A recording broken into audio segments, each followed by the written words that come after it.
I'm very happy to introduce these two people, both of whom I've known for a long time, but in very different contexts. Um, Sunil Bhatia is professor of human development at Connecticut College in the USA. He specializes in understanding of the development of self and identity within the context of racism, migration, globalization, and the formation of transnational diasporas.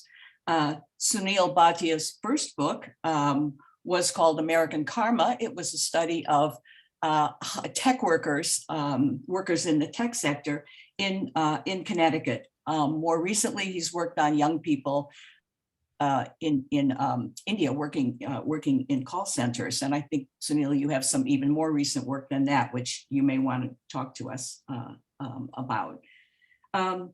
Katrina McLeod is Distinguished Professor of Psychology at Rhodes University, which is in Grahamstown, South Africa.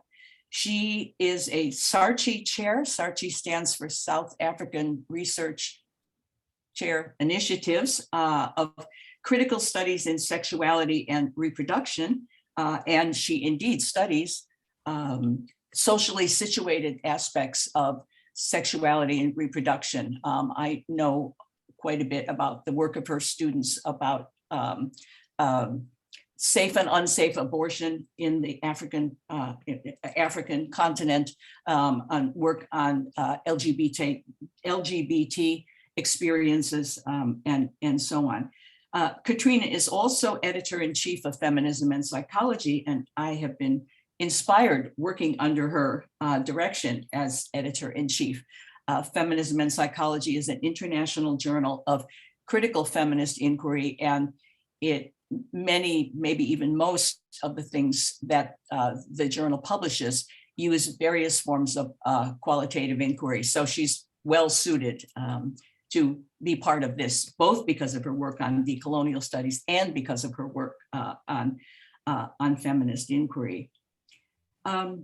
Both Sunil and Katrina collaborated together on one of the very first, maybe the first things published on decolonial research in psychology, a methodology paper that they did in 2008, and then which they updated again in 2017 with a South African co-author added onto it, Shosi Kessie.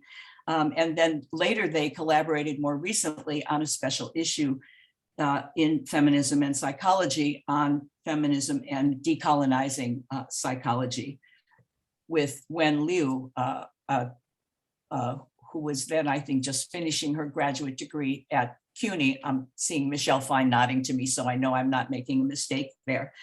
Wen Liu was also a co-editor. So we're happy to have them with us and happy for this conversation. And I have to say, as I started thinking about it, I made a page of scribbled questions that I really want to ask them. I'm assuming, we're all assuming in putting this together that people have varying degrees of experience and knowledge and background in decolonial studies and decolonial psychology, and also that we're talking to people from various parts of the world. So some of this may seem elementary to some people, and some of it may seem very unelementary to other people, but I hope we're striking the right balance. I want to start by asking Sunil and Katrina if you could just tell us a bit about yourself and what it was about your personal history and scholarly history that sort of led you to taking decolonialization of psychology on as a central task in your work. I see you both nodding. Sunil, you're first in the alphabet. You want to start? Okay. Yeah, in one of my recent, thank you, first of all, for inviting me to this virtual salon and for being in collaboration with, you and Nisha and Katriona, individuals whom I have collaborated with and spoken about. So I feel very much at home in terms of my personal and intellectual relationships with all of you. So I think in my recent work, when I talk about decolonization, I've definitely um, put or described it as having about 6 to 7 really key points, or I call them demands. That this is the moment decolonization, when we think about it in all its complexity, there's one demand that I talk about is positionality, that it's really critical to speak about social location. Where are you coming from? What are the risks you're taking? How has colonization shaped you, and so on. So from that perspective, for me, uh, I grew up in a country that was colonized. My curriculum was colonized. Um, it was very clear to me, for example, in graduate school, I was reading about psychology early on, but they were all British and American authors. I had never read a single Indian Mm, psychologist until I got outside my program after I finished my BA. mm, So when I started questioning my professors, I'm here in a psychology classroom on self and identity. Why aren't we even studying or reading a single Indian psychologist? Why isn't Ashish Nandi here? Why aren't these poets here? Why aren't these writers here, filmmakers here? They're psychologists. But the conversation quickly got shut down, and I was told that is not psychology. And this is mm, what psychology is, that you had to pay homage to the British and American authors. And every professor of mine had either studied abroad or was linked to some mm, curriculum abroad, and they felt they had to reproduce what I mm, call this colonial psychology. mm, And so it was the same way through my curriculum, same way through my set of cultural practices too, of what we consider to be superior, what we consider to be better, was always regarded to be outside. That was very strong part of my education very early on. So I almost had to have a parallel education to decolonize myself. So it's only later when I came to the United States, I understood that I suffered from very acute kind of crisis of what I would call internal colonialism, but I didn't know what to call it, what to name it. So I mm, at the first chance that I got to write about psychology, there was no other way for me to really think about it except from that standpoint. So that I wrote years ago was on representations of colonialism in psychology. And it came from a very personal place to me. mm. Thank you. Katrina? Yeah, so thanks. I really appreciate hearing that from Sunil. Um, we, I want to start, I suppose, with a bit of a caveat, is that positionalities are complex. They are self-inscribed as well as externally ascribed. There are those that we choose and those that are chosen for us. But at a basic level, I was born and have lived and worked my whole life in South Africa. My ancestors came from the United Kingdom 3 generations ago. I was classified as white during apartheid.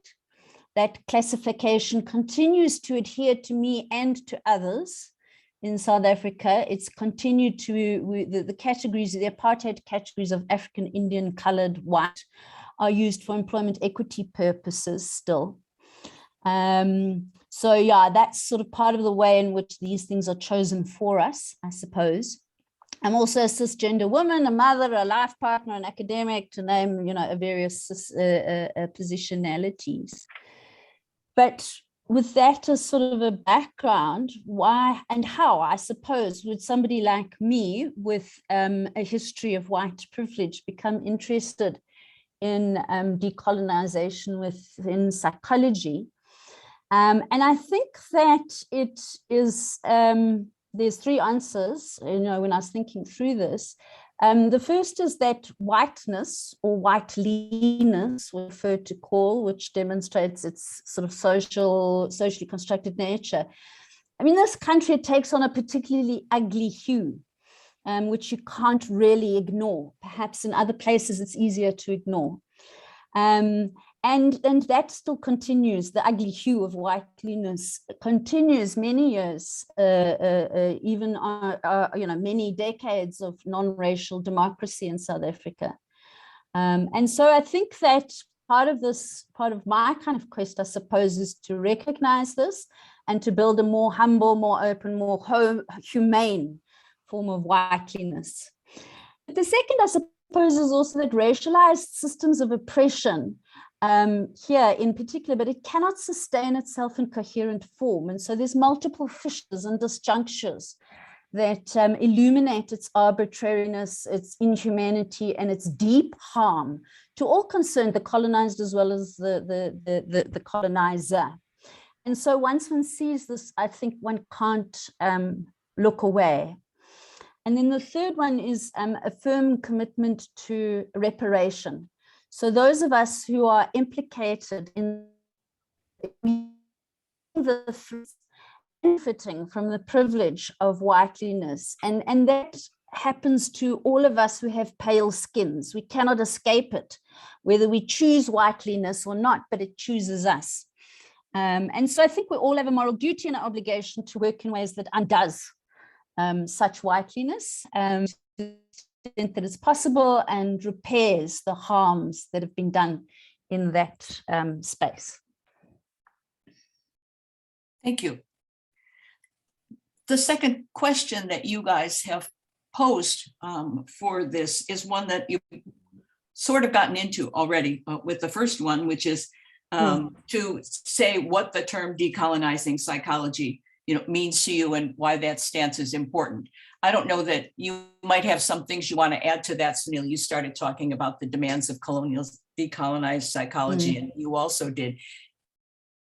Are there things you want to put on the table as well concerning what a decolonial stance means to you? Yeah, I would say, sort of starting from, talking about my own positionality, is that decolonization, decoloniality, post-colonialism there's a family resemblance in these terms, but each of them has its particular histories. So my brief answer to the question of what is decolonization is that it needs much more time to be thoughtful, intentional, deliberate, that there are incommensurabilities in different positions. It's not enough to say with finality, this is what decolonization means. So a slightly longer answer is to say that to first recognize that each of the trajectories and each of the histories of decolonization, whether they're from South America, South Africa, pose very different ideas, and they evolve out of particular histories. And to collapse them into some form to get a textbook definition is doing disservice to the idea of doing the work of decoloniality, so to speak. It's very place-based, it's very indigenous. There are structures between them, but yet we really have to think about indigenous resistance or decolonial resistance comes from particular philosophies, places, and one needs to be familiar with it. To me, it's become like what I would call like a God term, like culture, for example, and which defies, in certain sense, some of this obvious inclinations to put them in a box, so to speak, because it has become also a buzzword. It has become a trend, so to speak, even since we started. So having said that, it's a preface. I would say, decolonization, to be very brief, to me at least, means first recognizing 500 years of colonialism, the pain that it's unleashed, the structures that it has created, and we are living in a modern global order that we have inherited. So our inheritance is to first acknowledge that we have emerged for our current modern social, economic, political relationships have emerged out of this colonial order.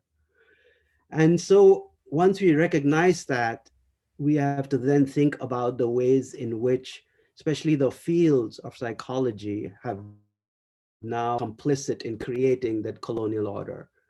And Yeah. And the only way we can do it is to, if we really think about decolonization as a project that is meant to undo the effects and dismantle the effects of colonialism today. And to not understand as something that happened in the past, but to continue to kind of think that it is unfolding in this present moment. So I see that it has four facets. One is, to me, it's structural. So the ways in which colonization of 500 years in Asia, Africa, Latin America, and different parts of the world has created the current structures of power, of economics, of capital in which we work, we live, we breathe, for example. Those structures still continue today. Out of those structures, the second I would call is epistemological decolonization. That is, the power knowledge nexus, which Foucault talks about, goes hand in hand here in understanding how the colonial project was unleashed 500 years ago. Colonialism becomes imperialism because it uses the instrument of knowledge, essentially. And so in that instrument of knowledge, what gets subjugated, what gets subordinated is indigenous ideas about self, identity, family, myth, divinity, and so on. So there is this erasure that happens as a result of this. So it's contending with what was lost, what was erased, and the pain, the trauma, the oppression that loss has created as a result of it. So that's a sort of second piece of our inheritance. A third is, I would say, part of doing decolonization is social. The social relationships are equally important, in which we have been, so to speak, colonized. So how does knowledge work? Who gets tenure? Who's a gatekeeper? Who sits where? How are these asymmetrical relationships created between the global South and the global North? So how does coloniality, so to speak? So coloniality survives colonialism, and it shows up in our universities, in our places, in our structures. And so we need to also talk about the ways in which impacts our social relationships. And finally, it's something I started with, and so did Katrina talk about it, is personal, I would say, a dimension of decolonization. It's really important for me that I think about is that colonialism is a permanent condition because our mentalities are impacted, our sense of self is impacted, and so on. And so the structures keep them alive as such. So in the way we think about ourselves, Katrina talked about whiteness, for example, whiteness as order, whiteness as beauty, whiteness as being centered. So those are not abstract, embodied thoughts.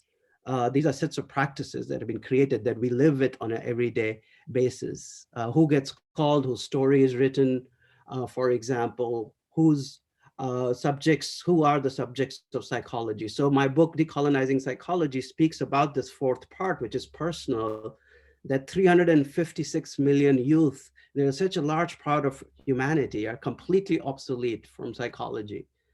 That was not sort of some coincidence. It was a very intentional, deliberate effort too. So those personal stories are something that the richness of it, the complexity of it is not. So I'll just start, and putting all of this together, all four, to me, is a kind of ethical imperative, I would say.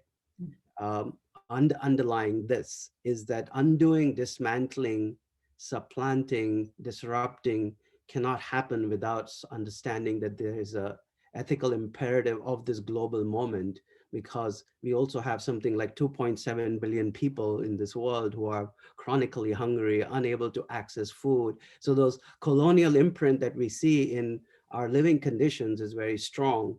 And we have to be able to take the so-called decolonizing project, whether it's method or theory, to speak to the lived experiences of these people.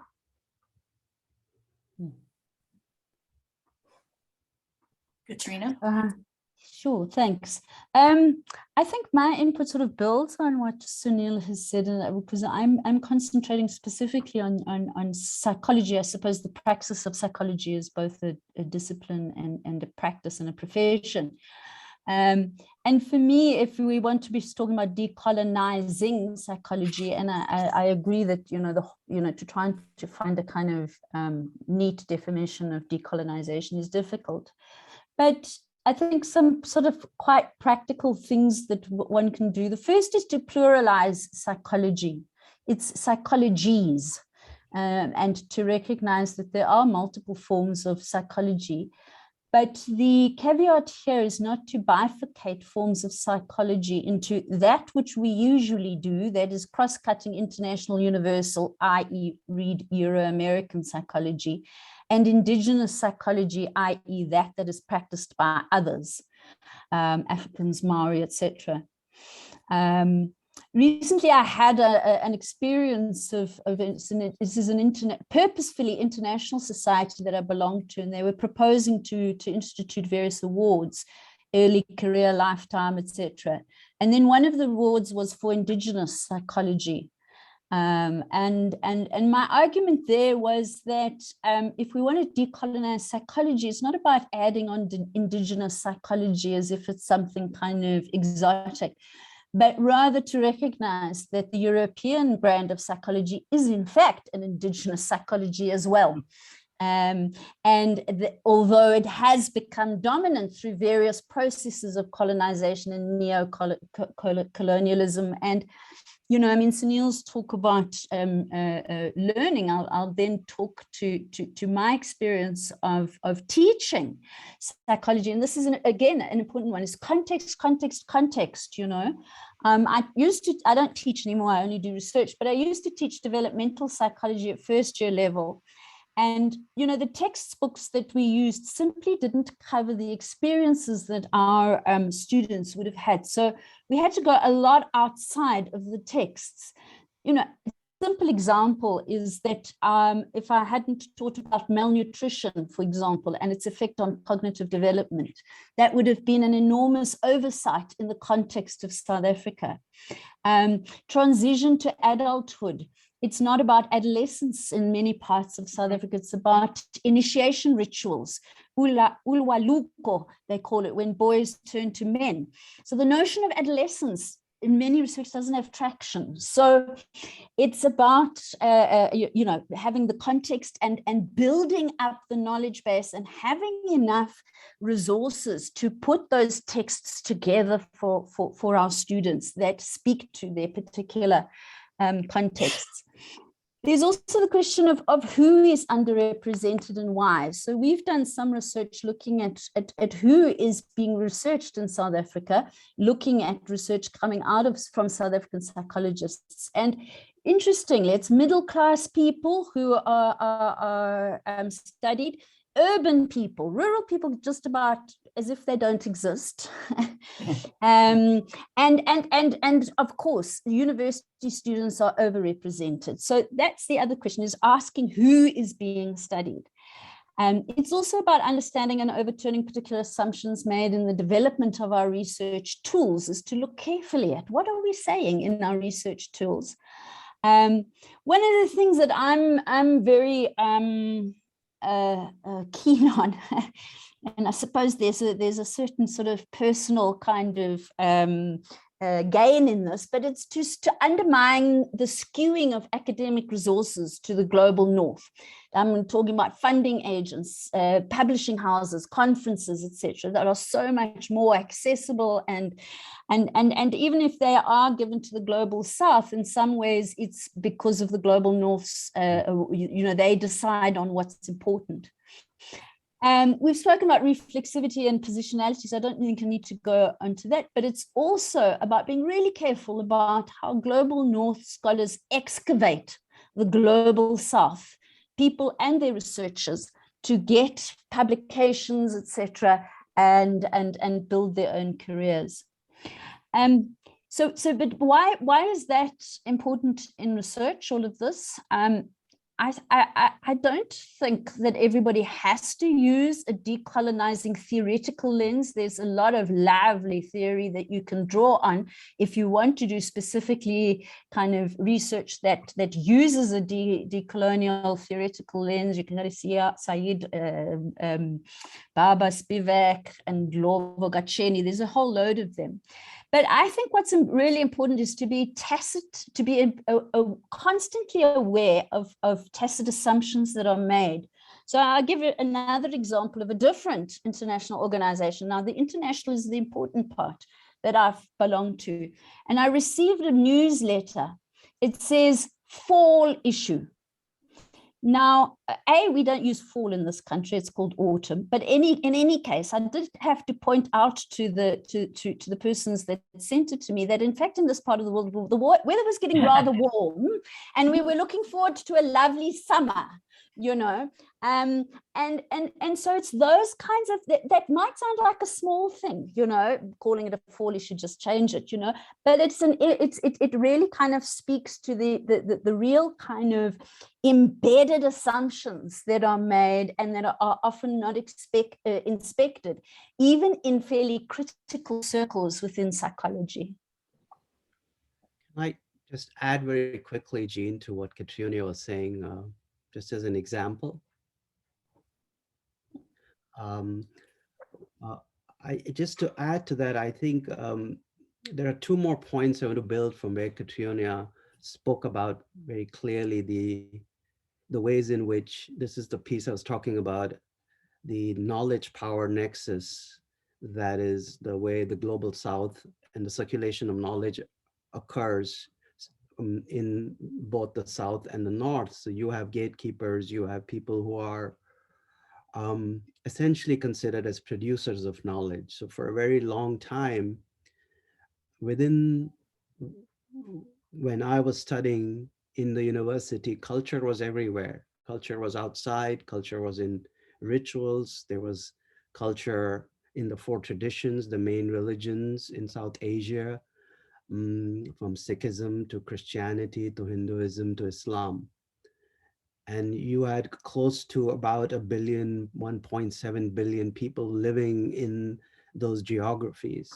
But all of that understanding of culture and ritual and mythology and stories was pushed out of psychology and pushed into religion and philosophy. So if you went to a psychology curriculum, because you couldn't reduce culture to, unless and until you couldn't reduce culture to an X or to a variable, you were not allowed to do any experiments, any even thought experiments on what role, say, religion plays. So on one level, you have 5,000-year-old ideas about, say, Vipassana meditation as another example. Where the very essence, so one of the things we learned that we did not have materialism growing up. We were inferior to the West, but what we had was this such an advanced civilization where we were asking about self and liberation and no self. There are words, and it was a complicated theory of Buddhist psychology, Hinduism. And what we find is that that very idea of self that was there in the text is very much taken out post 1945 after the independence. And can you imagine what it did in terms of meaning making? You had large numbers of people who were very connected to this idea of sense of self that came out of their religious traditions. Yeah. But once they came into the classroom, they were told that it does not make sense. Your meaning making doesn't make sense unless you read this British author, unless you read this French author, unless you read structuralism, unless you know Saussure, the reverse was never true. You could never go to American university and ask them, can you identify one text written by a local psychologist in Pune? And you would really find out that they would not know. So there's ways in which this is an example of how coloniality spreads to the canon. The very canon that you all were reading here when you were studying was the same canon given to me, and that canon was frozen in syllabus from 1945. It had not been changed. If you had to change that, you had to get approval from a British psychologist or an American psychologist. It had to be sent abroad, stamped, and said, now it is ready for a change. And that existed for a very long time. So that's another example that you see of what I would consider that this is not just about a loss of curriculum. This is an inheritance, kind of loss, I would say, equals to trauma as such. This is where or your very idea of living and coming to the classroom and not being validated for who you are does become this burden that you carry, that you are inferior, you are less than, and so on. And that gets sort of reproduced when you travel everywhere else. So the very degrees that you have do not matter. It matters nothing here in the UK. When you come in, you're told now you have to go back again and redo this whole year. So at every point in the education system that Katrina was talking about earlier in terms of power, I think it's important to give these examples. And today you have the mindfulness movement, which is very important. Yeah. But it is very much linked to what happened in Sri Lanka and what happened in Burma, and where teacher and student together for 5,000 years kept this idea of liberation, of no self in practice and so on. And today you have, I was in Google, a bunch of 30-year-olds telling me that this is what you need to do in mindfulness right now, and coming back packaged. And that to me is very difficult to stand at that time, because that is a result of colonialism.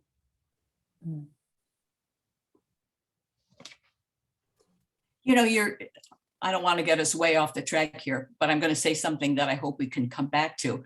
I'm thinking about what the sort of core ideas about what psychology is, and what are the proper methods of studies, and what are the constructs, and so on. I mean, Sunil, I work in South Asia too, different place than India, with a different colonial history, weirdly enough. But anyway, I work in Sri Lanka. And I've had senior people in my department say to me, why don't you study people? And it has a sort of racist element, but I think the deeper element is, psychology is about universal people. And if you study a specific kind of person, then you're not studying universals and generic processes and so on. And that makes it not good psychology, maybe not psychology at all. Go hang with your anthropology friends, and so on. And similarly, our idea of standardized scales, don't make up your, who are they standardized for? It's the sort of dismantling that needs to be done, I think it's just extraordinary. And then what happens to those new forms of knowledge? Do they get stuffed off in some corner where a small number of people do them and so on, and then the rest of the field marches forward making proclamations about generic people? Anyway, I'm getting us off the track here, but I hope we get back to talking about method a bit. Do you guys want to, I think you've already talked about how psychology is always already political, and is decolonial psychology political in a different way than other critical psychology movements? Are there things you would like to say about that question?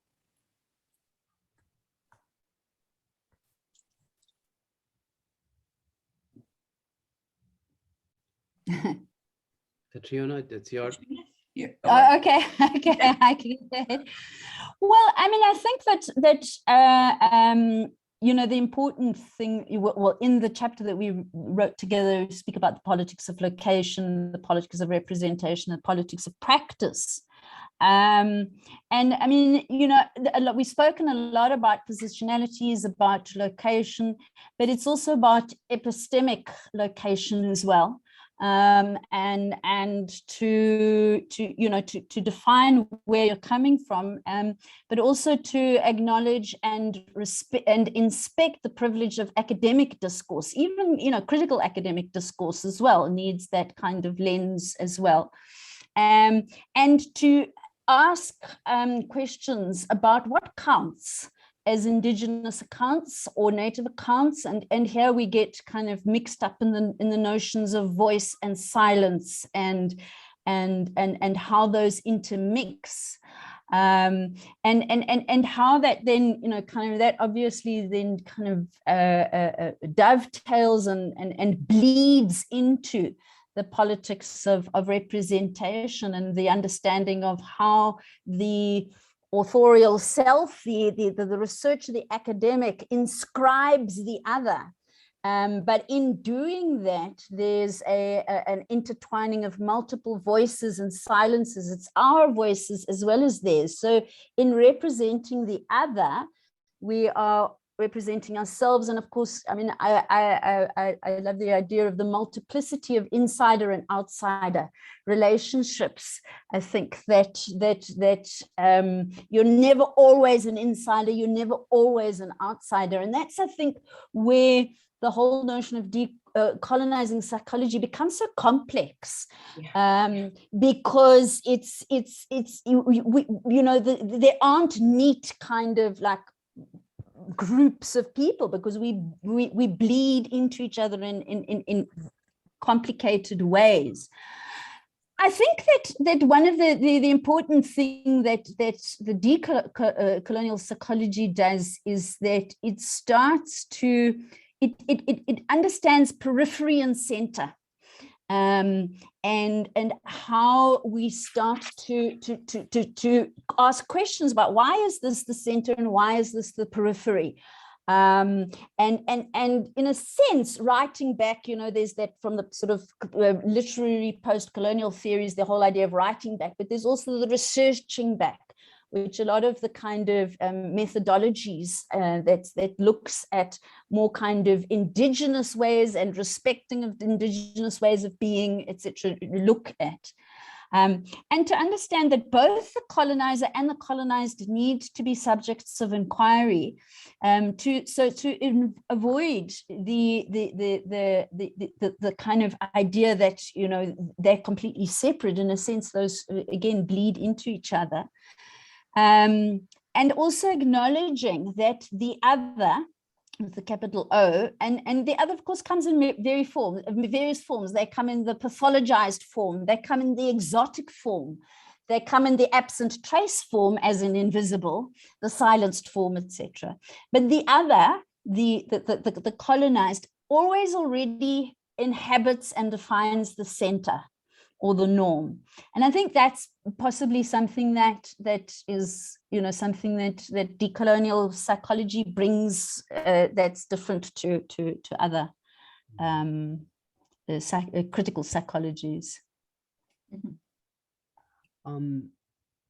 Yeah, I would say clearly that part of decolonizing work also means looking at colonial structures and coloniality that pervades beyond just psychology into other domains as well, and see how that is. So my new project that I'm working on is to sort of look at internal forms of colonialism. So in a paper that I recently published with my co-author, Ravi Priya, we speak about, in some ways, that it's actually easier to identify Western, universal, scientific forms of colonialism and to speak about that, but it is harder to speak about indigenous forms of colonialism. And we give an example of colonialism of caste. Casteism predates colonialism. And when I've gone in different parts of the world where casteism exists, there is a sort of a impulse and an embrace to think about Western forms of colonialism. But the moment I pivot towards other forms of gendered or caste colonialism, there is a discomfort that happens around it, a deep discomfort. And as part of my own positionality and my caste status in this paper, we really talk about what that really means in terms of how casteism was supposed to be, we have been liberated with advances in neoliberalization, through globalization and through progress. But what we do in this and document very clearly that how caste violence has become actually a norm now, how caste oppression is embedded within new global forms, within new global practices. So to me, if you are a decolonial thinker, you would extend that analysis also to caste hierarchies, caste oppression, caste upheavals currently, and there is a lot of trauma associated. So we use some very important sociological thinkers who work in the area of caste to show actually how caste atrocities in India has increased during the times of the most progress that we have seen, so to speak. And in some ways, caste has been defanged, and we bring in Ambedkar, who is such an important scholar. And I identify himself in another paper called that he's one of the most important decolonial scholars, because he argues that caste is an important part of Hinduism. And if you really want to get rid of caste, then you have to get rid of Hinduism. Get rid of it, he says, Yeah, in a letter to Gandhi. yeah, And when we make that claim that in order, because that's a decolonial move, but it's like saying there is oppression in Christianity, therefore get rid. Now, can you imagine how that statement rings? So I believe that when we make this kind of decolonial critical move, we have to be able to really think through not just one particular system, but think of multiple systems in place that keeps the colonial kind of hierarchy going. So there is the Eurocentric colonialism, there is the American colonialism that created genocide, there is the colonialism in South America. Each one has its own particularities, its own logic, its own arc. And then there is caste-based colonialism too. And that story is equally to be narrated. And I believe decolonial scholars are really situated in some ways through their conceptual frameworks to tackle those intersections of Western, gender, and caste colonialism. Both of you are making me think about the role of historical study of the development of psychology, the development of knowledge, right? In creating a deeper understanding and more nuanced of our understandings of what coloniality is, colonialism, and maybe also forms of resistance. I mean, would you think the subaltern studies group, Sunil, and in South Asia was, a kind of forerunner? I mean, and there might be interesting strands of the thought of the subaltern group in helping to think about what coloniality, decoloniality means now. And of course, the different colonial trajectories or colonial forms of colonial resistance, even between Sri Lanka and India, which are 30 miles apart. There might be things one could learn. We didn't have an Ambedkar in Sri Lanka. But and I'm looking you at specifically because you wrote a paper many years ago about Orientalism in psychologists and psychiatrists talk about India. Yeah, I could quickly sort of kind of answer your question about post-colonial theories and subaltern. I think at different times in different stages, we have to first understand that when we talk about indigenous forms, especially in North America, of decolonization, and we talk about post-colonial ideas that are emerging or have emerged out of South Asia, specifically India, and then we are thinking about the decolonial turn in South America with the work of Quijano and Walter Mignolo. They all are ultimately doing the same thing. There is a family resemblance, and they're all trying to undo the effects of colonialism. It is only due to some academic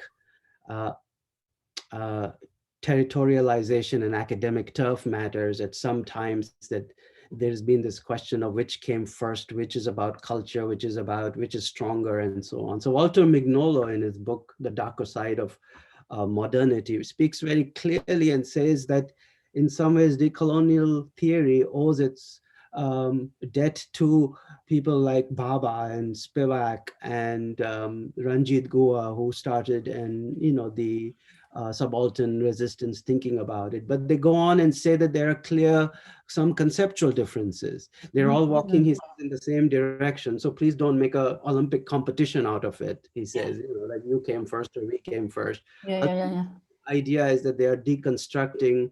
One is equating modernity with coloniality and goes 500 years because it emerges out of a specific geography in Latin America. Whereas when post-colonialists and subaltern theorists are talking about more the 18th, 19th century of colonialism emerging out of British colonialism. And someone who is bridging the gap between the two and has written a lot is Bambara. Bambara did a special issue called Decolonial and Post-Colonial Dialogues. What is similar, what is different, what are the trajectories that differ?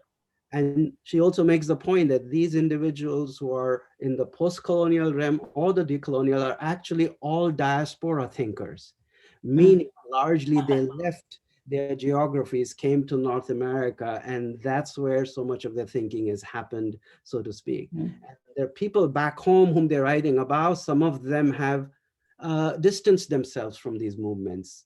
So there is an interesting split between those two too. I would just say that, you know, something Katrina and I attempted to write about what this question of subaltern identity is. And we do write about Spivak's work when she speaks about this Bengali widow, Bhaduri, and the book comes out where a very famous paper comes out, Can the Subaltern Speak? And we write about it that it's not so much that she's unable to speak because she is exploited or she doesn't have a voice, but we very much write here, and I'm just going to read here, you know, because it's very hard for us to go back and articulate this. And this is what Katrina and I wrote years ago. In Spivak's famous essay, Can the Subaltern Speak?, the young Bengali widow, Bhubneshwari Bhaduri, did not speak, not because she was silenced or muted, but rather she was depicted as someone who was not capable of being in dialogically constituted speaker-listener relationship. The question for Spivak is not whether the subaltern can speak, whether she has been given the space, the privilege, and the status of an equal communicator in the dialogical relationship. The historically muted subject in subaltern studies, historiography, cannot speak because this communicative space is not provided where his or agency can be asserted or inserted. So this is what it was really important, was not just that are we giving voice, but what are the conditions around which who can speak for whom? Yeah, it's really important. It's kind of going back to Katronia's point about when we do research back methodologically or conceptually, we also have to think about the fact that we are not speaking for others and on their behalf, because that can be very slippery. In our attempt for liberation of others, it's very easy. And that's where I find her work, Gua's work, he spoke about subaltern, really powerful till, you know, for a decolonial thinking too, that this undoing that we are thinking about doing is not something that it's a master design. It's not like psychological science that we create a decolonial master blueprint and say, okay, let's apply around the world to everybody. And just because I'm doing decolonial work, everybody's going to be liberated, so to speak.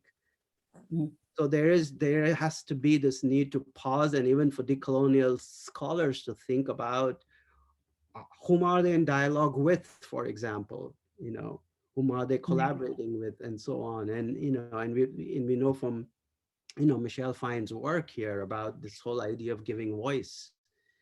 Yeah, is really important in terms of not thinking this idea of saviorism and rescuing people and so on, you know, but sort of working with, what does that mean, this idea of collaboration?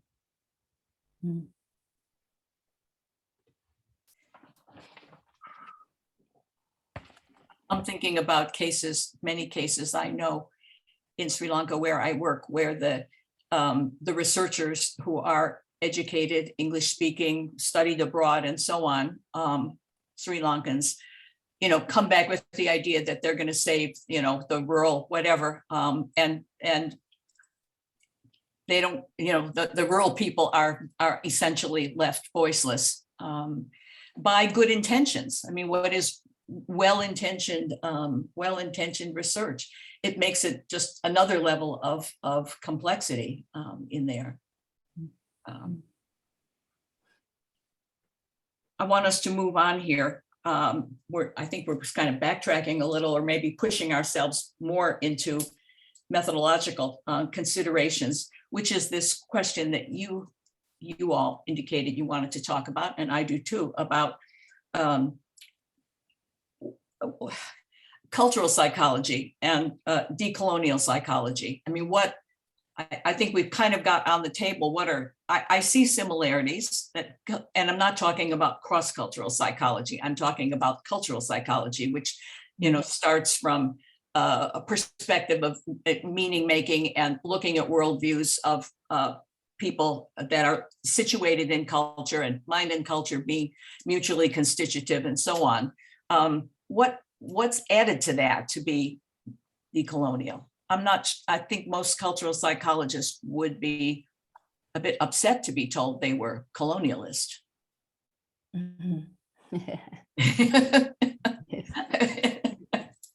Yeah. Shall I tackle this, Jean? Or Yep, go ahead. okay. You've got a green light around you on my screen, so. Okay, good. Yeah, I mean, I don't think anybody's saying that cultural psychologists are necessarily, you know, doing colonialist work, although they can do. This is true as well. Culture is an extremely slippery term, of course, and I think that's what cultural psychology has brought to the, you know, as you say, not the cross-cultural stuff, is to grapple with what culture means, and that's been very positive, and to see it as, you know, something that's dynamic and fluid and you know, interwoven, etc., is very useful. But culture remains the focus. And I think that, you know, going back to what Sunil said at the beginning, in terms of, you know, to understand decolonialism, we've got to understand what colonialism was. And what decolonial psychology is that it's actually a much more, I think it's multifaceted. And that's part of its challenge, actually, is because it's so multifaceted. So, you know, for example, the power relations that need to be looked at are spatial. I mean, that was key to the colonizing project, was to claim space, you know. And we can see that very clearly in South Africa. Anybody who visits South Africa can see that the spatial geography has not changed a hell of a lot since our kind of non-racial democracy. And this has an important impact on, well, a whole load of other things. And there's some really nice work that's in that special issue by Floretta Boonzaya and a colleague of hers whose name escapes me at the moment. But they did fantastic work looking at space and the intersection of LGBT people in South Africa. So that's the one thing. Then it's also socioeconomic. I mean, obviously, colonization was fundamentally about extracting resources, not just material resources, but also human resources. So we talk about the diaspora, we talk about academics coming to America. You know, I mean, and that's not the only human resource that still gets, you know, poached into sort of global north spaces. It's linguistic. The neocolonialism, the imperialism of English that we struggle with. Sally Swartz wrote a really nice piece. It's 2005, I think, in Theory and Psychology, where she talks about the subaltern's life in translation. How the subaltern, so she talks about subaltern psychology, but how the subaltern is always already stuck between the devalued mother, father, parent tongue, however you want to call it, arterial tongue, and the inadequacies of the colonial tongue to capture the being in the world in that space. There's the gender, you know, how changing gender relations were fundamental to the colonizing project. There's religion. And, you know, one of my ancestors was one of the missionaries who were the first purveyors of colonialism under the guise of salvation and civilizing the other. So it's multifaceted, but and this is part of the complexity and the difficulty with this whole project, is because it is so multifaceted, and how difficult it is to get things to speak to each other. And we, you know, Sunil will attest to this, when we did the special issue on feminisms and decolonizing psychology, how complicated it was, even just within each article, to kind of get have those three elements, just three elements. We're not talking about linguistics, gender, etc., but those three elements of feminism, decolonization, and psychology, kind of married into saying something, you know, an argument within an article. And so that's part of the danger, I think, in some of this work, is that some axes of differentiation get neglected, and you know, we concentrate on some to the detriment of others. But yeah, I think that's what decolonizing psychology brings, which is both its possibility and its challenge. Do you think it's possible that decolonizing and psychology just don't go together? That psychology has embedded so deeply into it, so many things that counter. I'm sorry, that's not on our agenda. I'm going way off. Well, if you read the Miller and Miller paper in that special issue, you will see that's precisely what they argue. You've got to just basically throw everything out, the baby as well, and start from fresh.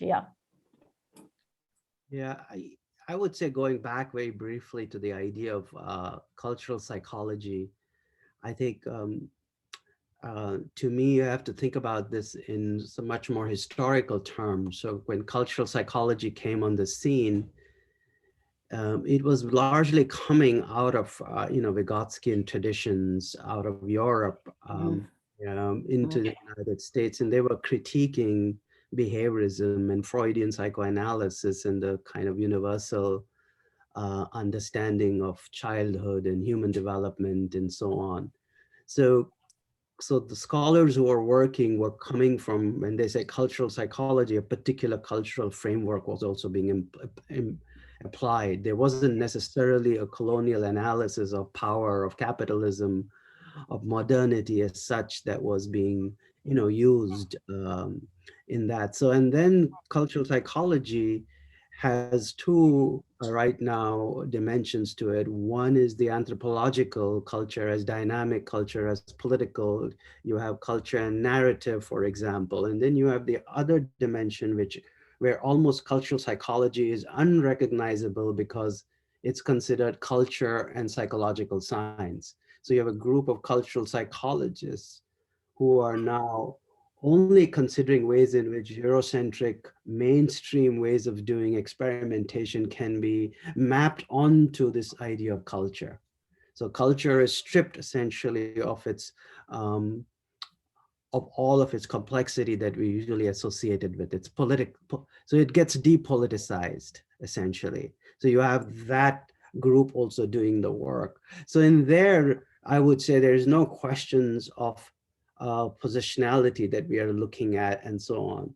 And then there are other critical scholars who dip into culture as a result of doing, say, Paulo Freire's work or liberation work and so on, a culture that's much more decolonial. So I think going back to Catriona's point here is that culture is not just slippery, that it's also being used in strategic ways, in the ways that it and then sometimes it comes back to like, what are we invoking culture for? What is the use here? What is it meant for? And in indigenous psychology, where culture is so central, can also become problematic, because you have now in India who are invoking Hindu culture or old civilizational culture to basically come up and promote mentalistic ideas themselves. So our appeal to culture can also be very dangerous. It can reinforce the colonial, in some ways, attitudes and practices. And so I'm increasingly, while use culture, but I also sometimes gets very suspicious of when I go to Indian diaspora gatherings, and then I'm told that what I'm doing is very much against my culture. Like an uncle is telling me, you're not behaving properly because you are criticizing so-called religious traditions, or so to speak. So, and that kind of indigenous idea of culture is used to silence and oppress people in the name of purity. I think is a different kind of cultural psychology, where we see that happening so many places. That to me, it's another piece where I think about where decolonial thinking can provide some important corrections, so to speak, or interventions, for lack of a better word, here, thinking about it. Phew. Yeah, one of the questions that I had made to ask you if we had time, we probably don't have time, but I'll ask it anyway. Just don't answer it. Is that, I have this sense that I don't quite understand that a lot of the textbooks in the US on what is called cultural psychology assume that it's deeply connected to evolution, and that evolution has to be the framework. And I guess because I hang around with anthropologists so much, that just seems so odd to me. I mean, like what? I would not put those two together, and yet they are put together often. And that's something that we might think about in the question and answer session. Yesterday, what came across my desk was a special issue on culture and psychology in APA's American Psychologist of, I would say, 15 articles. There's nothing in it I recognize to the original impulse of even cultural psychology. Of cultural psychologists, yeah. When I write, I try to avoid the word culture, and I go with Schwader and Baldo's interpretive communities.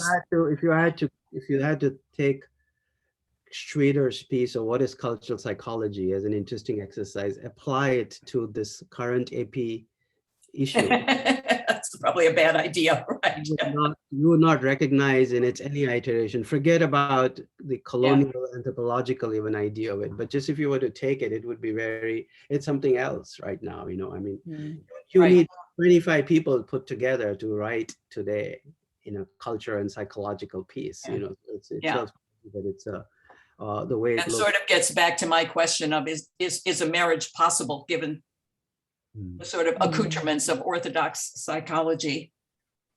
Can I pose very quickly one more question to you guys and then open it up for discussion, which was your question, and maybe we've gotten to it. Are there pitfalls of doing decolonial work? I think you all described, you haven't talked in terms of pitfalls, but you've certainly talked in terms of the sort of complexities of doing it, and the slipperiness of some of the constructs, and the unfinishedness of what it is we're talking about. But is there anything else you'd like to flag?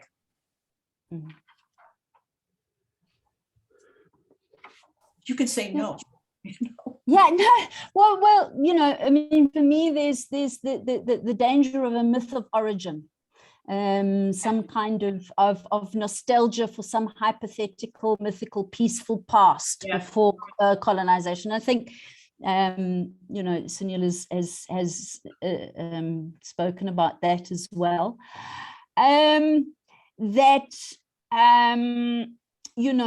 That the return to the indigenous, whatever that may mean, which is also a complex term, but it can also be used as a mask for perpetuating oppressive power relations. So, I mean, a classic case is in Africa, people saying, well, being gay or lesbian is un-African, and that's not our culture, that's not the way we do things here, and so it's when you take and that's the thing about that intersectionality, when you take that away and you just talk about, this is my culture, as it were, then it can be quite problematic. And of course, disassembling colonial legacies and power relations is complicated. There's a multiplicity of these systems. And so they actually have an ability to adapt to new circumstances, to appropriate and incorporate some of the language while still actually retaining the fundamental structures in place. So you can speak the speak, but not walk the walk, as it were. I think that some of Wabi Long's work has been very good in showing up how some forms, for example, of African psychology can actually perpetuate coloniality. Even though it's African psychology based, and he talks about how there's the danger of essentializing what is meant by African. There's the danger of inciting individuals to self-manage socially produced risks, etc. And so there are many, I think there are many pitfalls and potential places where things can go a bit awry. And I mean, I suppose that's part of the debate. That's part of the kind of toing and froing that helps to hone things. Some of the psychological signifiers that we use that are thrown about, actually, and often it's quite hard to get to their colonial roots because they are so in use, you know. So my favorite one to talk about is adolescence and the colonial roots of adolescence and how that continues. That notion of adolescence, that ontogeny recapitulates phylogeny, you know, the development of the person replicates the development of humankind from primitiveness to civilization. It actually continues to infiltrate our understandings of adolescence, and it has real consequences in people's lives, because people who are seen as adolescents are less than, they need help, they are that in between, and you know, the kinds of interventions that are targeted at people called adolescents can actually be extremely harmful, even in the kind of you know, the program is meant to help them, but it actually kind of devalues them, and it sort of sees them, you know, that they're the child but not the adult kind of thing, you know. So those kinds of basic psychological signifiers, to actually get back to their colonial roots, takes quite a lot of, and you spoke about that earlier, the historical work that one has to do to kind of, you know, plumb the depths of where these things came from and how come they are problematic. It's quite a lot of labor, I think. Yeah. Well, and even the idea that there are certain transitions and stages, and whatever, you know, the ones we have from the West are ones that hold across the world, when yes, in exactly. fact people have their own notions of transitions, not people, yes. but cultural groups, yes. their own notions of what makes a transition. At what point does a girl become a woman? Yes. When she gets married. Exactly. It's not about age or whatever, and you know, the importance of first menstruation in many places, but not in other places, and so on. So yeah, I mean, when you start stripping away or looking closely at the historical and conceptual origins of all those everyday constructs, things start to fall away pretty quickly. So, I think we need to open this up to people's questions. I just want to add one thing Sorry.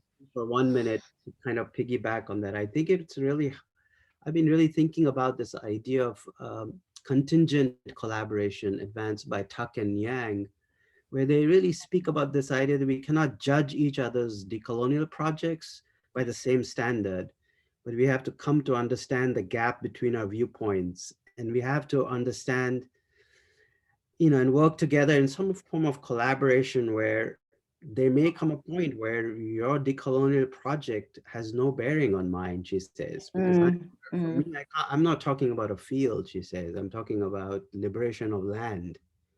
Yeah. So that's a starting point. Now, and there's a very different starting point than thinking about psychological theorizing. Or she says there are justice projects where I will not take on any of these decolonial projects where I'm required to prove my humanity or the humanity of my people. Or I have to rely on the benevolent state dominant in the society, she says. So in her book on social justice, she really writes that these are non-negotiables for me. So I think in there lies this idea that while there may be a difference between decolonial psychology for reform as opposed to decolonial psychology for revolution, and reform may work with what we already have, and that probably is not enough. But when we are thinking about revolution, and if you're at that table, then you have a very different argument you're bringing. You have a very different way you're thinking about how you need to go about this. And I think those are the where the hard and the soft differences begin to emerge. So you Mhm. can think about South Africa, you can think about Palestine struggles for liberation, you can think about indigenous struggles, Yeah, uh, all of a lot those of places. uh, Mm. where this idea of what decoloniality begins to in some ways either coalesce together or actually gets fragmented. Mm. I- Yeah, thank you. Thank you. Nisha, can you unmute everybody so people have a chance to speak? I'm looking in the chat. We've got some references that are put in there. Yeah, I think we have about 50. Maybe you want to put some of the references that you mentioned. Can you put citations into the chat, or we can add them later? Yeah. So we have about 15 minutes, and what we'll do is just welcome you to either post your questions in the chat or unmute yourselves to ask the questions directly to the Sunil and Catriona.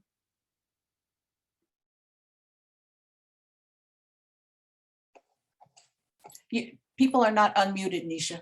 They're going to have to unmute themselves. Ah, Go okay. ahead, Mark. Yeah. I see Mark Freeman raising his hand. Yeah, you can unmute. And Hi, Mark. Hey, I guess I'll pick up on where Sunil landed. When you introduced your words today, you at one point talked about the ethical imperative. And I found myself asking, what is that imperative? And I sketched out a number of possibilities: complexity, multiplicity, inclusion, emancipation, equity, solidarity, humanity. Now, as you just said, we don't want to over-coalesce. We don't want to presume some kind of trans-cultural foundation for decolonial work. But what is the ethical imperative? And how do we understand whatever modest common denominator there might be? I mean, does it entail an image of fully realized personhood or goodness, or what are the ends, one might say? Put it in those terms. I can, since I can take that briefly. I think for me, I think it's somewhere, the ethical imperative is to undo the impact of colonization. The ethical imperative is undergirding, is to undo and dismantle, so to speak, the structures, the knowledge systems that are still in place that create this perpetual cycle of colonialism and coloniality.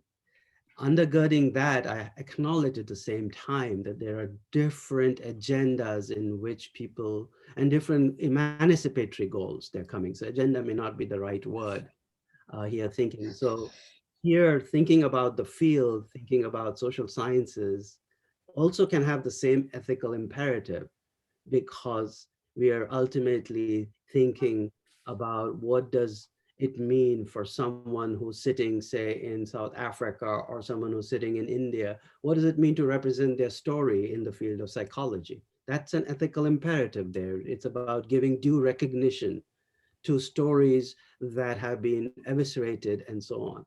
But on the other hand, there may be some others who might be coming in and saying that we really need to talk about the dispossession of our land. Let's talk about stories too, but let's talk about, they can be in the same table, I'm saying, but we are not there yet within the field where we have yet come together and say your ethical imperative is more important than my ethical imperative. I'm not yet there. We haven't yet figured out how that, but I think we are in the same boat, so to speak. Maybe we are in the same direction, talking about the same thing of undoing and dismantling. So the way I think about it is that it's a continuous desire for an imagination of utopia, free from colonization on one side, and we just keep dreaming, essentially. You're always engaged with the idea of colonialism, to me, Mark. That's the way I think about it.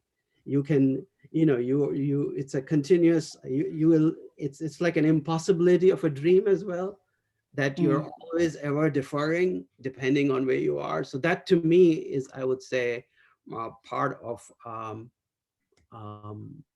part of this idea of thinking about this utopian world, which is decolonized. Tall order, I agree, but Sunil, where do you find a wedge in psychology, a place to make a wedge in psychology to put those sort of principles in practice? Or do you not, or do you not care? I do. I mean, I think as I've said in my work before, that for me, it's not so much about putting a wedge there. It's really making your claims much more clearer. That what is that you're trying to do? So if you could see some of the recent decolonial work that we've been doing, it's very clearly also moving towards, first is recognizing that we are not even there yet in our ethical imperative to have recognized the ways in which psychology has played a very important role in colluding with the political project of colonialism. We have just scratched the surface there. Katrina was talking about philology repeats ontology and civilization, and I tackled some of that in my paper that you spoke about, Jean. But there are very few works in the last 20 years which systematically have pointed to the ways in which colonialism existed because of certain knowledge domains and the ways in which psychology has contributed to it. To me, that will be one really important ethical imperative. And I believe that's a sort of a 50 to 75-year-old project going down the road. You have to create this massive, massive archaeology of ways in which this has not been done. So there you have to make your claims very specific, I believe, and you have to first really identify what's been this missing piece. Thank you. Gina, I see your hand raised. Would you like to unmute yourself and ask your question? Okay, great. It was very interesting, and I, of course, learned a lot, like I hope everybody. I don't really have a specific question, although a lot of comments to raise. The entail of the presentation reminded me very intensely of a metaphor that I like to remind social psychologists, which is a metaphor of Serge Moscovici, talking about our discipline really being like the hedgehog as opposed to the fox, right? And let me explain this beautiful metaphor. We are hedgehog, and when something comes to challenge us, well, everything is raised up and nothing can penetrate. As a fox, social psychology can, and in fact has the responsibility of teasing the other social sciences. In other words, we grab knowledge, to go back to epistemological questions, we grab knowledge from wherever, right? And ancestrally, I mean, I know I have an obsession with Willem Wundt. I just think of him as a victim, but I don't know much about that. When he told us, let's get out of the lab and let's just see what's going on out there, and seeing people in vivo interacting and being, right? And rather than doing that, we have done other things. I'm particularly interested in understanding the whole process of decolonization. Sorry for this bad accent, but I'm completely immersed right now in the work of Frantz Fanon. And prior to Fanon, as I have argued with the group or presented to the group, I think it's imperative for us to also carry the work of Aimé Césaire. Well, Aimé Césaire is completely out of psychology. He writes beautiful theater play. And as a matter of fact, the tragedy of King Christophe, presenting one of the key moments of decolonization, which is Haiti's independence, the play about Henri Christophe, I don't think has ever been presented in the United States, while the opening was in Salzburg, Austria. Yeah. That's a side point. But really, I think for all of us in thinking decolonization, I am not fully capable of understanding why we sideline Haiti, right? It's the shithole country, according to Donald Trump, of course. Love to repeat that. But nonetheless, right, Haiti obtained its independence almost at the same time as the United States, right? And yet we have ignored it. A whole new set of hierarchical organization of the country was developed. And yet, aside from the fact that they were victors, right, they still had to wait until 1803 and still pay for their independence to the French nation. All right, that's already very strange. But then we move on to the end of the 19th century, and I've been reading de Gobineau, The Inequality of Human Races, a structure that presented to us exactly the hierarchy that we have been working with. And at the same time, as de Gobineau is presenting this bestseller, there is an Haitian ethnologue, anthropologue, I mean, there's a mixture of things, who wrote 500 plus pages on the equality of human races, where everything of de Gobineau is completely refuted, right? And so I'm trying right now in my work, looking at the third world, right? The social representation of the third world right now. And Haiti was there also a problem, right? Haiti, we cannot say that the division of the third world is geographic because Haiti is in the West. We can no longer say it's poor countries, right? There's a whole set of new terminology. Can you wrap up so we can take on? Yes, so I just, sorry about that. Thank you. Yes, I just wanted to hear the comment about why do we sideline Haiti? I'm sorry, I just came back from teaching, so I guess I'm possessed. No, thank you. Thank you. I'm pointing to Katrina because there's a question in the chat that's specifically directed at her. Okay. Okay, so this is the question. I can't answer about Haiti, by the way. Could you elaborate on the myth of origin? Is this a concept I can investigate further? I have heard the notion discussed, but have not heard it referred to as the myth of origin. Where did I get that term? I can't remember.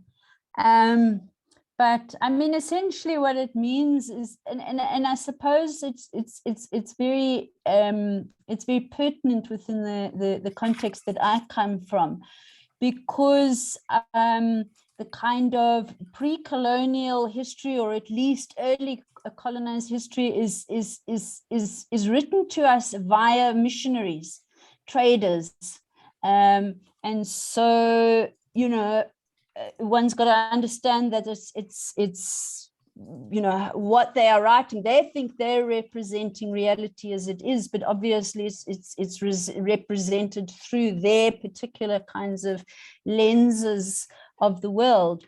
And so there's a lot of the kind of idea of, okay, so what was pre-colonial Africa like? And a lot of sort of pictures of a sort of idyllic kinds of environment.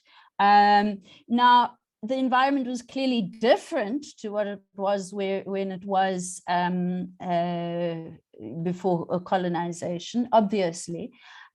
Was it ideal? Probably not. You know, there would have been power relations and whatever.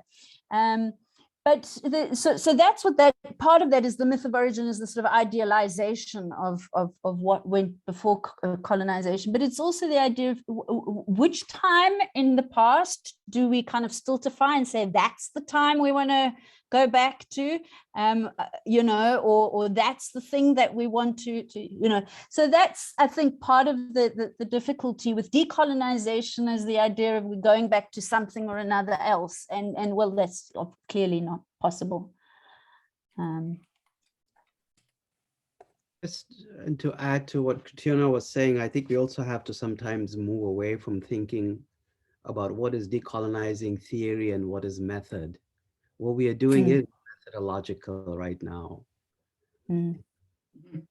So the moment you say that we need some practical instruments here to deconstruct and analyze, we are also in some ways reinforcing this very, colonial idea of what it means to use method as such within a lab or with a set of experiments, and so on. So I think that's an important conversation to be had here is that I think Joe Gahn in his very recent paper speaks about the very things we are doing right now are very deeply methodological itself as a mode of inquiry, so to speak. Yeah, I think it's a sort of indicative of psychology's quote unquote methodology, that we use method to mean technologies, when in fact method is something much bigger than that. And that thing rarely gets put on the table. Right. So when I'm talking about decolonization or whether it's myth of origin or other sphere speaking, we will have questions, but what can you tell us something about how do I use it in my methods? I think it's a question that also we need to pause and think, where does this question come from? Why does this question keep getting repeated? And if somehow you point to theory being methodological or what we're doing here, then it sort of loses its relevance for some reason. And that to me is an interesting way that's to me what is coloniality of knowledge, an example of very clear one as such, And really, I mean, the whole field has paid a price for that. I think it was Sigmund Koch who said psychology is a method in search of a question, which is the ideas in there are things that, Danziger and Dan Robinson, two of my favorite minds about psychology, have also articulated. But our time is up. I want to thank all of you for coming. I especially want to thank Sunil and Catriona for engaging in such a intense dialogue with us. I see lots of people who are interested in sending their thanks to you also. So I'm speaking for all of them. And now I'm going to turn it back to Nisha to close. Yeah, thank you so much for this very interesting conversation. I'm left to think about the ethical imperative also being personal and what does that mean to us? I really appreciate that question. And I also wanted to just share with everybody. So the resources for Catriona and Sunil's publications have been listed in the chat. I also want to shout out that we did an incredible interview with Sunil about his particular work and book and research in India that you could view the video interview on our website, squip.org. We also have an interview with Joseph Gahn in our Distinguished Research Interviews tab on that website, who also approaches decolonial and indigenous work. And so just incredible resources on our website. So please do follow up and stick around. We're going to have another virtual salon next month, February 24th at 8 p.m. about ethnographic research in psychology. Sunil, are you going to be a part of that panel as well?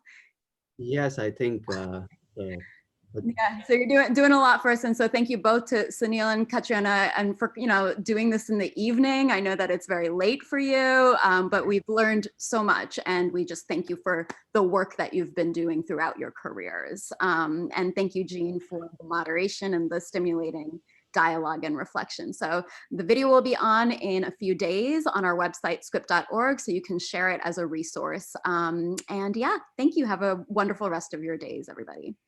Thank you. Thank you. thank you. See you all. Thank you. Bye. Yeah.